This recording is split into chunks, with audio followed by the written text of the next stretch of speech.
Flawedcast episode 232. The more things change. Things do not change. We change. Henry David Thoreau. Flawedcast. Get in the arena. All right. Good morning, good afternoon, good evening. All of our esteemed Flawedcast listeners want to welcome and thank everybody for tuning in to another fun-filled, thought-provoking, triggering week of Flawedcast.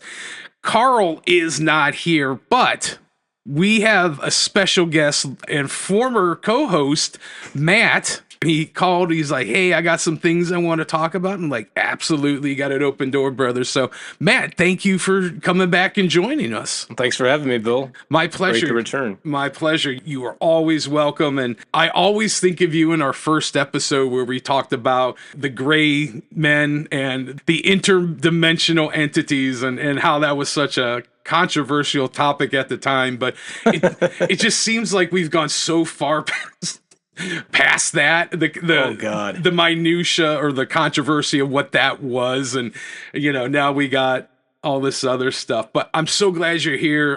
Thank you for coming, and you always have an open door, and I'm excited to get into your thoughts and what you wanted to share. And we're going to do the shake and howdy before we get into that. But once again, I want to welcome and thank everybody for tuning in. Just make sure that you share this episode. That's all we're asking. Make sure you share. If you follow, leave a like, all that stuff, subscribe, all that stuff helps. You can find us anywhere podcasts are. Just search Flawedcast, CLE, Apple, Spotify, Breaker, Anchor.fm. Anywhere podcasts are. You can also find us on the video platform Rumble. That's under Flawed Inc.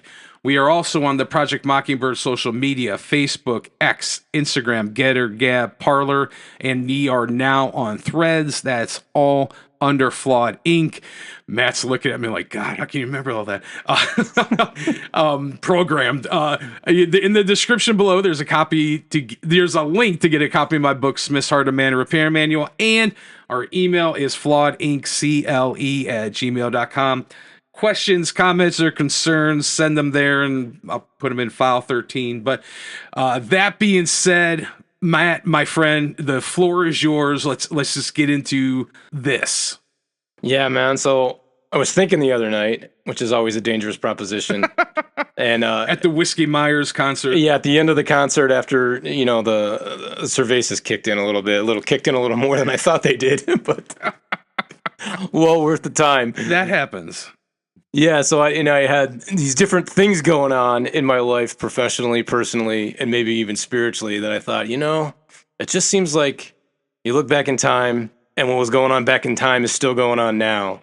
And and Iran was the biggest thing. What was it? I was born in sometime in the 70s, and you had the Iran hostage crisis. I think that was 79 going into 80. It was that transition between Carter and Reagan. Yeah. And now here we are, 89, 99, 2009, 2019 plus 6. Right. 46 years later, and we're still dealing with Iran, dropping bombs. Again, nothing has changed in 46 years, essentially. So you were just thinking about the idea of really the more things seem to change, the more they're really just staying the same. It's just like a status quo. Just the flavors change, the sounds change, but the actual status quo really doesn't change. Yeah, the fashion in the sway of the day does, but the underlying issues, which is just the crudiness of the human condition, is what is always the pervasive thought, if I'm picking up what you're putting down. Exactly. And then there was this, and I don't remember the internet site that had this article, but it was they talked about 20-year karmic cycles and then into 40-year karmic cycles where the same events just perpetually repeat themselves.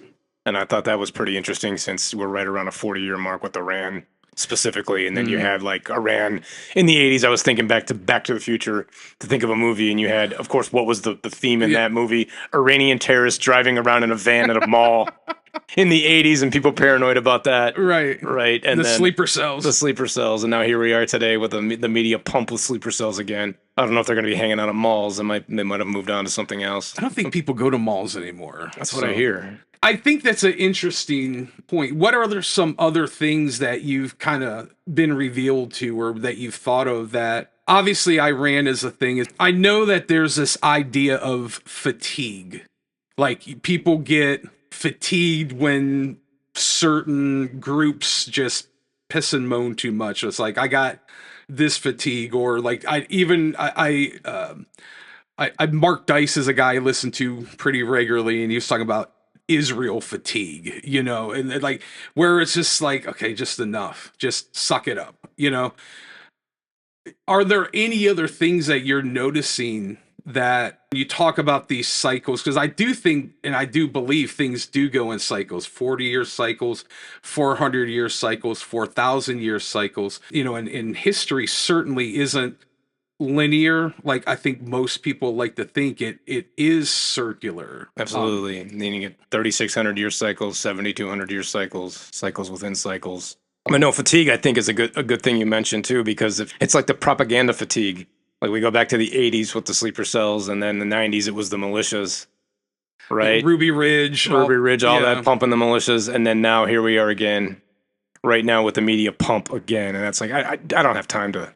I don't even want to dwell on this with the whole sleeper cell thing or what's going on. It's the same story. They just rinse and repeat with the propaganda. Well, I think there's some validity to it. Are there sleeper cells? Yeah. I'd be foolish to think that there aren't, but it's the angle in which they're being perpetualized in, I believe is what you're referring to. Not that the existence of them isn't a legitimate thing, or even that there's a real threat of that.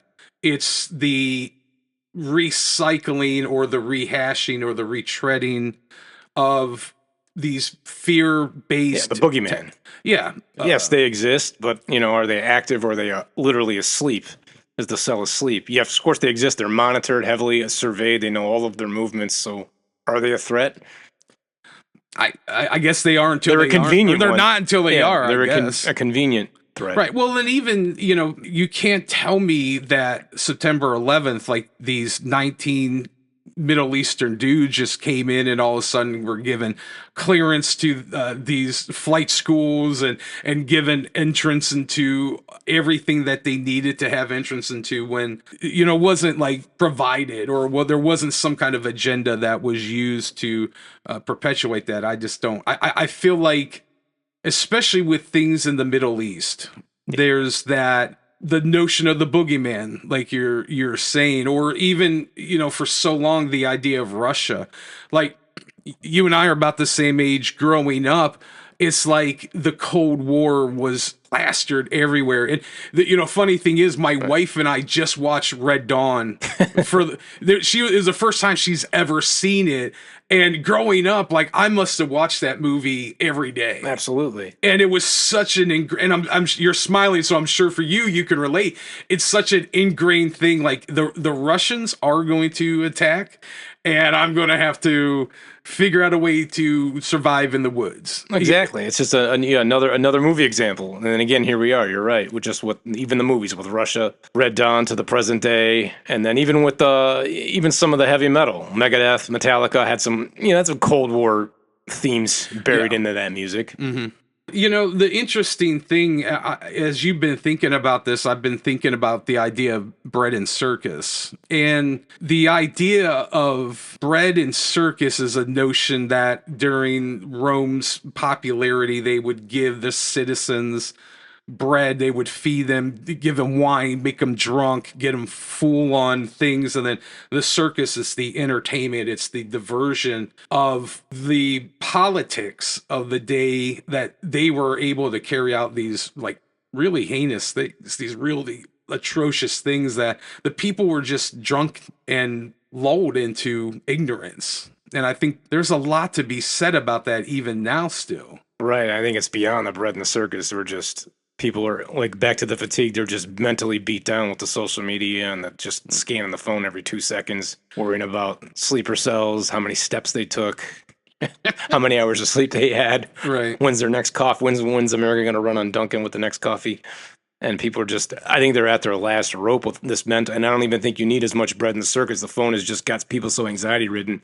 Nobody even has a memory that lasts more than 10 seconds. Well, I mean, the memory span of an average American is less than that of a goldfish, that psychologists say, which is astounding. You know, and I try to talk to people and bring up, hey, do you remember when A, B, and C happened? Like 6 months ago, a year ago, and they're like, no, I don't remember that. I'm thinking, God almighty. Like, and then it's like the Streisand effect. It's like, okay, am I making stuff up, or am I like, did we really go through? And even to where it's now COVID, it seems like that was such a dream state, a parallel universe, right? An altered the timeline. multiverse. Right. Yeah. A separate timeline. But, speaking to that again, you brought up the aliens we talked about when I came on the show at first. And again, another recycle, because, I mean, a lot of people don't remember the 80s is when the Book Communion came out, which got big. And then you had the secret people in the shadows with their voices disguised that were on primetime TV networks. I think it was Fire in the Sky. Condor was the one guy's name that was on there, and I can't think of the other one. I think it was Falcon and Condor. Yeah, were supposed to be the two whistleblowers at the time. This goes back to the 80s, and then we have these folks now testifying in Congress to whistleblowers. And again, it's like another recycled narrative. Nothing's changed. We still don't know the truth.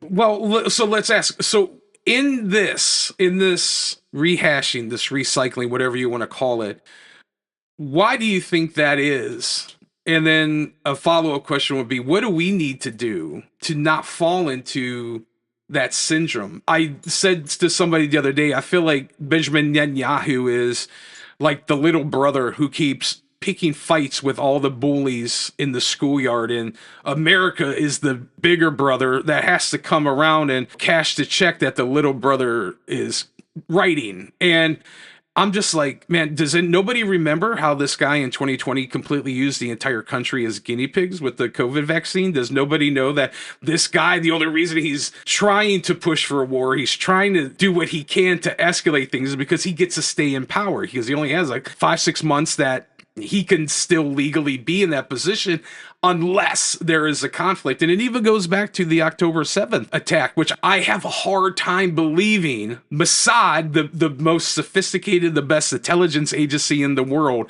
had no idea that one of their many sworn enemies were going to hang glide over into, attack their country. I just have a hard time buying all that. Yeah, it's a wild story, but asymmetrical warfare or truth is stranger than fiction. So, I mean, I can see both sides of the coin on that, but I am skeptical of the knowledge as well. That's a very politically correct way to word that, Matthew. So, when you are going in your day in and day out, regular routine of life, when you see this kind of stuff happening, repeating, we're rehashing these things, it's like, what are some things that you do to identify, like, hang on a second, like, this isn't passing the test right now? Like, haven't we seen this show before? Like, what are some things that you do that maybe you can share with some of the listeners to be like, hey, when you see A, B, or C, this might be a good litmus test to say, let's look a little deeper. Let's probe a little deeper into what's really going on. I think for those folks out there that are paying attention,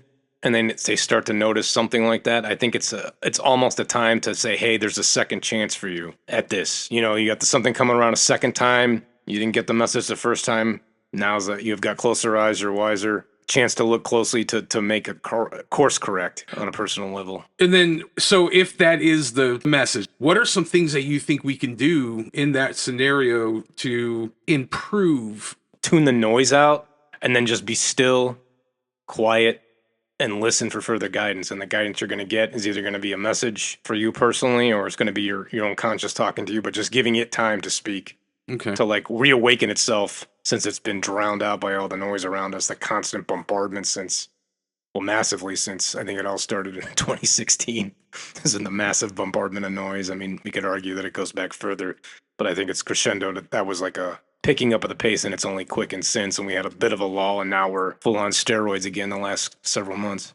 As I'm listening to you and I'm trying to connect some dots, like you talk about 2016, the big thing that pops in my mind is Trump. Right, the election, where, that it was out of nowhere, nobody knew, how did he win, how this, but if you were paying attention, you weren't surprised. Right. Do you think it's solely like a Trump thing. Yeah, I don't. It's not a Trump thing. Trump's just, again, the flavor of the day, the big, Like a pawn. the brand name. Yeah. Yeah. Because one of the things that like I've noticed, if you have a R next to your name or a D next to your name, literally makes no difference. But, under Biden's administration, I think it's very safe to say that things in American interests, just solely speaking in America's best interests, got way off track. Financially, the immigration, or lack thereof, I should say, which again, I can't help but look at and say there's an ulterior motive behind it. And whether it is like these sleeper cells, not just these Iranian sleeper cells, but it could be like anybody. But,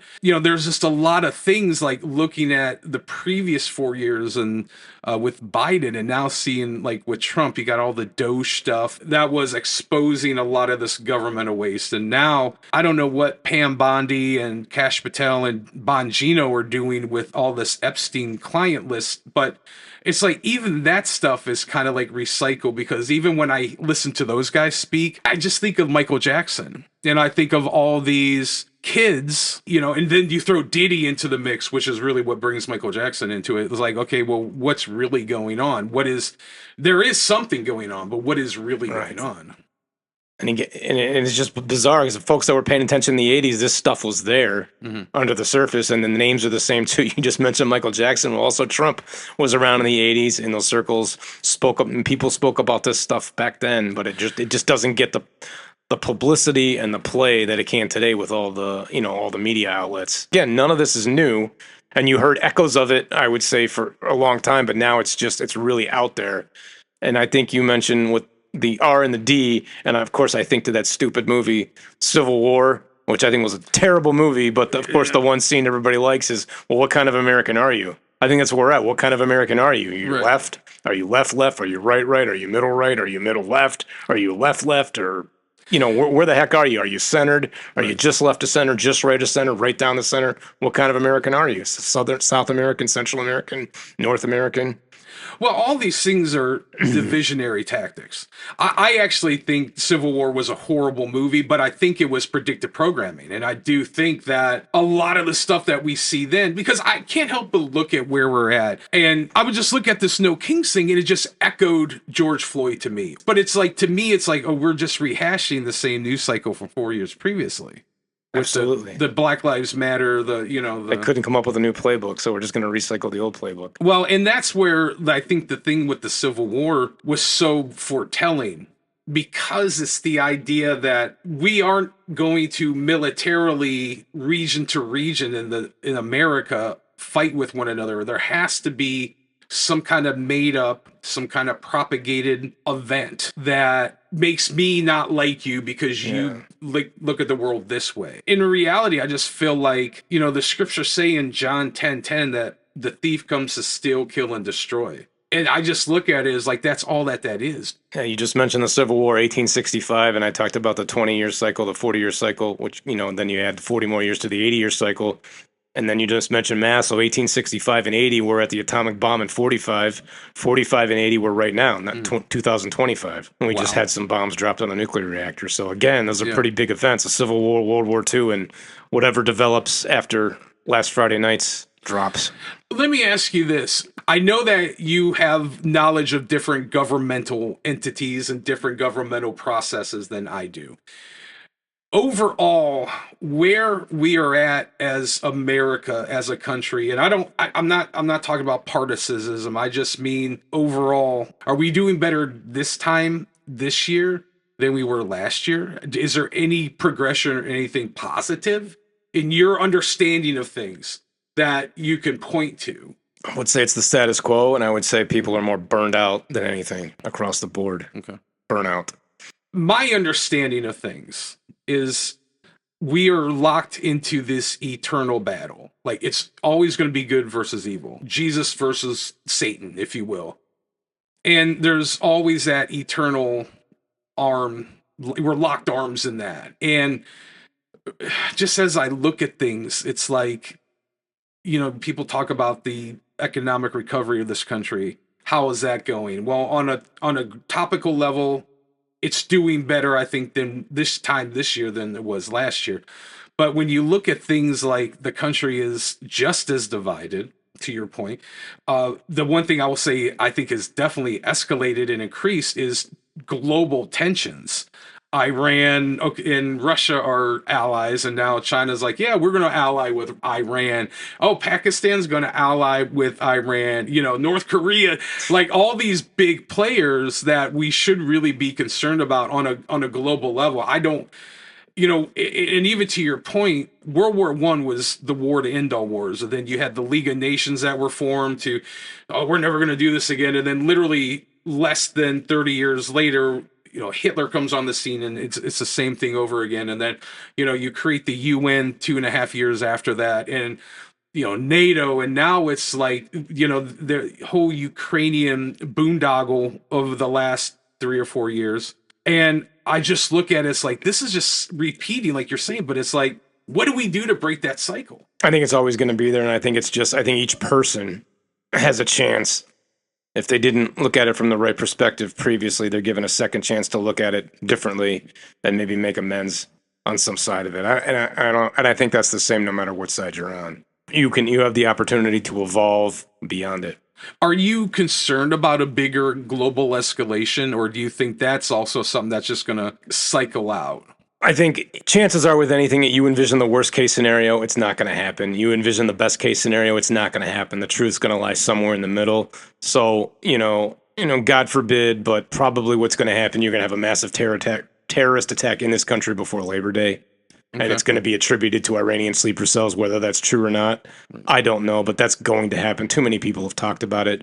Too many people have come forward on other podcasts and made statements that are terrifying. I mean, I read a report that surface-to-air missiles were smuggled across the border most recently, and they apprehended the couriers, but they didn't apprehend the surface-to-air missiles. So those are floating around somewhere. Right. So I think, honestly, it's just a matter of time before somebody somewhere is sitting in a cornfield with a shoulder-fired missile, and they take out a couple airliners that are landing in an airport, unfortunately. And that's my biggest fear, and I think that is probably the scenario most likely to happen, and it won't be New York City. It'll be somewhere like Boise, Idaho. Well, I was literally just Wichita, Kansas. Yeah. And I hope none of this happens. I can't believe I said that out loud, but. Well, my contention, what I've been saying on the show for a while, is that somebody is going to shoot up like a black church or like a Jewish synagogue or a black college, something like that, because it's the optics of it. It's that causing more division and tearing the fabric of the society that is just so thinly woven together right now. I agree with you. I actually don't see any other course of action but escalation. I hate to say it, but I think even that scenario that you or I are talking about, if it's given through the right optics, through the right lens, it's going to either expose or perpetuate some other narrative. And I think whoever they are a group without borders. They're just a group. I don't even know how you could classify it, but it's on the side of evil. It's the spirit of the times, and they've been around for a while. And there's people that they're somehow controlled by the same spirit. It's just a thing they tap into, and it's not even about, again, it's not about borders. It's not about politics. It's beyond that. And then I think there is something that refers, and I'm no expert, but something like, it's called an accelerationist. It's someone will go out of their way. They believe it's the end times, so they will do whatever it takes to take advantage of a situation and basically throw gasoline on a fire, and they don't care which side they're on. They're just going to use it to bring about an apocalypse. And I think you have folks like that in our country. You have folks like that in Israel. You have folks like that in Iran. You have folks like that anywhere. But they're just looking to get to the end, and then if they can dump gas on it to further get it to the end, regardless of who wins or loses, that's what they do. Yeah, and that's terrifying. And correct me if I'm wrong, isn't that something that Ted Kaczynski used to talk about, like with the advent of technology, the Unabomber? Yes. Isn't that something like he would warn about with his writings and the warnings that he would give about the technology and the escalation of things? I think he went into that where, technologies are in, it's just going to make things much more simple, where somebody can manufacture a world-ending device in their garage. Yeah, with the right blueprints. Well, they won't need a genius level IQ to do it. I would even say that you don't even need a device with like ChatGPT and the rise of AI. the potentiality to create something that is so authentic. And as you're talking about, people are just going to read headlines, are not going to. You don't even need a weapon. I mean, there was something that came across my eyes a couple of days ago when they talked, and I'm not going to use the right term, but information warfare is not the right term, but that's the best I can come up with now, where it's just, control the digital arena.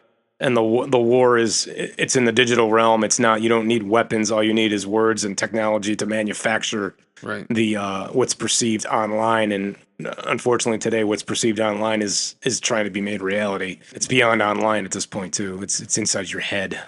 Well, even to that end, I think that AI is probably the single biggest threat to humanity, other than the condition of sin and how horrible our hearts are. But if you're looking outside of that, I think that AI is a far greater threat than Iran or Israel or... Absolutely. Instead of having 50 people setting up a cell phone farm to create bots, now you're going to have an AI that's going to create its own programs, and it'll have 1,000 things that it just perpetuates. Yeah. Little programs it writes, and that's just going to be one example. I'm not an expert, but it's almost untraceable. Precipice might be the word in play with the cycles and the recycling that we're talking about. We mentioned the Civil War, 65, World War II, 45, 1865. The Civil War wasn't going to result in the destruction of the world, but had we had bigger weapons back then, maybe. 1945, you had the atomic bomb, could lead to it.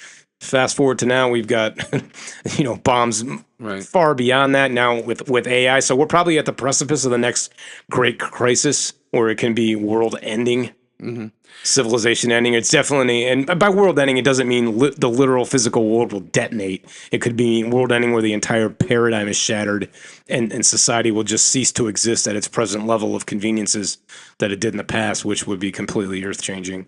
In that scenario, you're talking like mass like a mutually assured destruction plan of like EMPs sending us back to like the Stone Age variably, to where the survivors of whatever outcome like have to rebuild, like a Mad Max Beyond Thunderdome type scenario. I think that would happen in small pockets, not across the board everywhere at the same time, but there would be, certain sectors of the country that would be the scenario every day, just not everywhere all at the same time. Cascading kind of effect. And who knows to say, maybe the EMPs won't be purposefully detonated to try to rid the world of the AI problem in 5 years. Well, I mean, that's the only way to pull the plug on the little bugger. We're at this place where it's like things only escalate. I never see things de-escalate or de-evolve, which I don't understand how in human capacity that kind of acceleration is sustainable. If you're talking, people are constantly on their phones trying to get those endorphin rushes, the dopamine hitting. Like, it's only so long before the majority of people are just going to be strung out on their phone. Not even, like, you talk about fentanyl being a threat, which it is, but a more convenient and even probably more sinister applicable threat is the idea of that. Yeah, the phone for convenience, right? It'll just lead to, hey, you're born, you know what? And rather than carrying around that bulky cell phone that you got to recharge the battery, we're just going to inject it into your wrist when you're born, or whatever orifice or place in your body they want to inject it, and you'd be born with it. You won't know any better. And I think that's when everything's just, you're done. There's no redemption from that. Well, how far off do you think we are from that kind of technology? From what I read, less than 10 years. I know Neuralink, Elon's thing, has been like threatened that, oh yeah, we could do this now.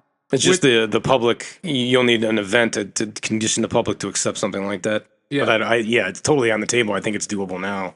So even with that, your understanding or your thoughts that there's life-extending technologies that are available to elites that aren't available to current, like, you or I. No, absolutely. And how, I was just watching this thing on YouTube the other day about the moon landing being faked, which I'm more convinced now than it probably was. Even Stanley Kubrick has talked about it. And just the fact that there's more technology in the cell phone I have in my hand right now than there was at the launching of the moon landing, and then how that guy got out of the moon of the rocket first to video Neil Armstrong. It's just like all this stuff, but it's like, if we had the power literally in our pocket right now to exceed what like 55 years ago ish. Something like that. What kind of possibility could we have now? Like, and if we're talking even about terroristic threats,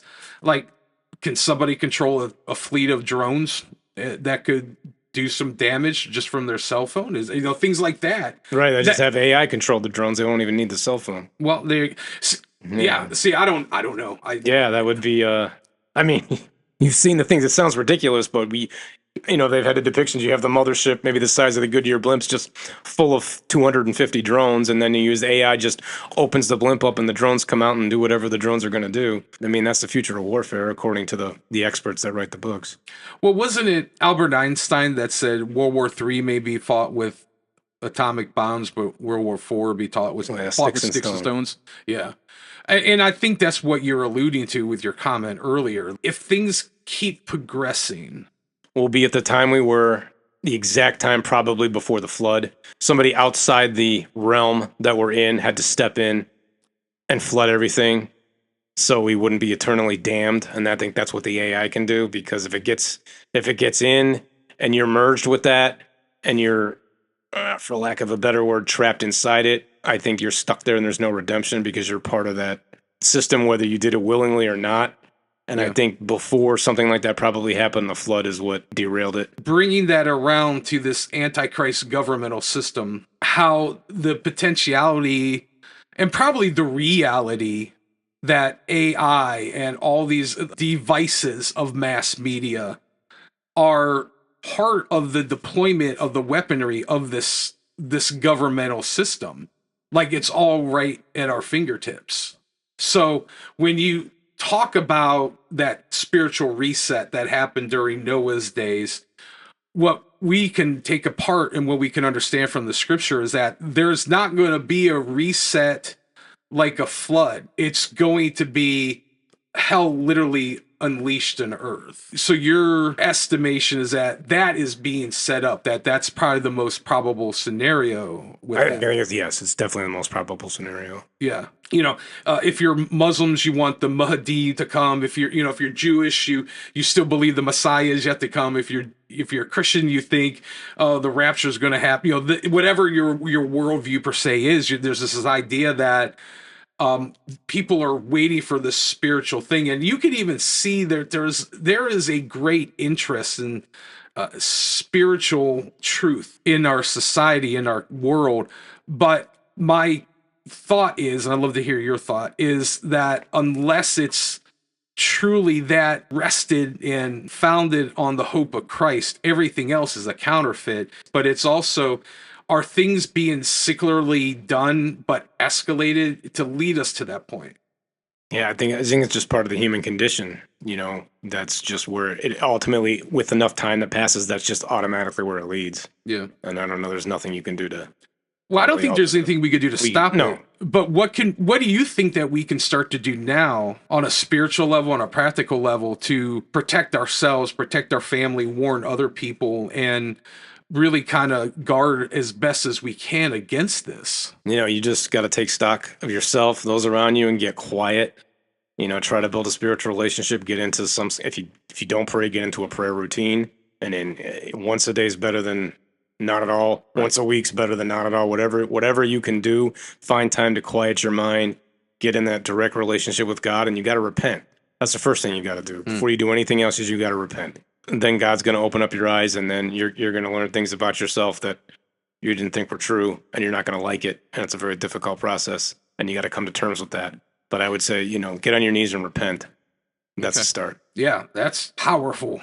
And it's not going to happen overnight. It's not going to happen in a week. It's not going to happen in a month. It's a long process. It's not a very fun process. Are there any other big points or anything else you want to kind of hit on or talk about before we put this one to bed? That was a lot of big points. I don't know. I would digress into because this is kind of end on maybe a humorous note. back to the 80s again with movies and the recycling of stories. Predator came out around 85, maybe 86, 87. Yeah. And the story was we're in the jungles of, I think it was an unnamed South American country. Yeah. We'll say Peru, because I think there was some Colombian rebels involved. Yeah. And you had the Predator and his 8 foot tall and with the body armor on. Mm-hmm. And then fast forward, there was the recent story about the face peelers I have not in heard Peru. this. Shut up. And so I listened to this guy who investigated the face peelers in Peru, and it's not literal face peelers; it's just a name. Okay. But the stories came out of there that it was essentially tall people in body armor, and that they flew around on these little discs, almost like the Silver Surfer. But the stories about the face peelers began in the 80s. So it just makes you wonder if somehow Hollywood didn't hear about the face peelers in the 80s. They got the idea for the Predator movie, and this stuff's been happening in the jungle down there ever since the 80s. Wow. On and off with the harvesting of humans, so to say. Interesting. It's a wild story for another time, but yeah, I've again, it's recycled, and it's news on the paranormal front now. Interesting. I've not heard that. That's like some Graham Hancock stuff that I just get fascinated by. So I think that's an interesting point to end on, the Peruvian face peelers. But so do you want to say a prayer, or you want to say something to end us on this episode? Holy God, holy mighty, holy immortal, have mercy on us. Amen. Amen. Dude, thank you for stopping by. You know you always have an open door, and I'm so glad to catch up with you. I'm so glad you came back, and the studio has changed a lot since the.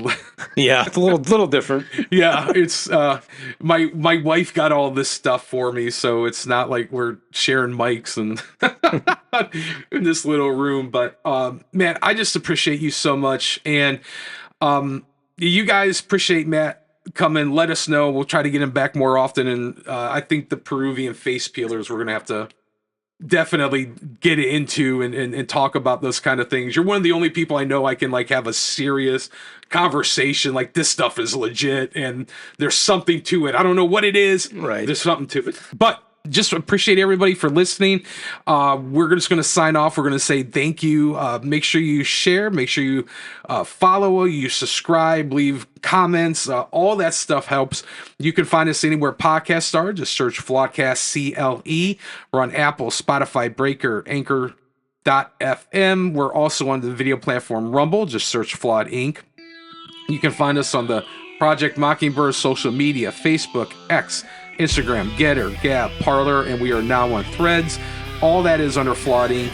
In the description below, there is a link to get a copy of my book, Smith's Art of Man Repair Manual, and our email is flawedinccle@gmail.com. Any questions, comments, or concerns, send them that way. But once again, Matt, thank you for coming and hanging out. Thanks for sharing what's on your heart.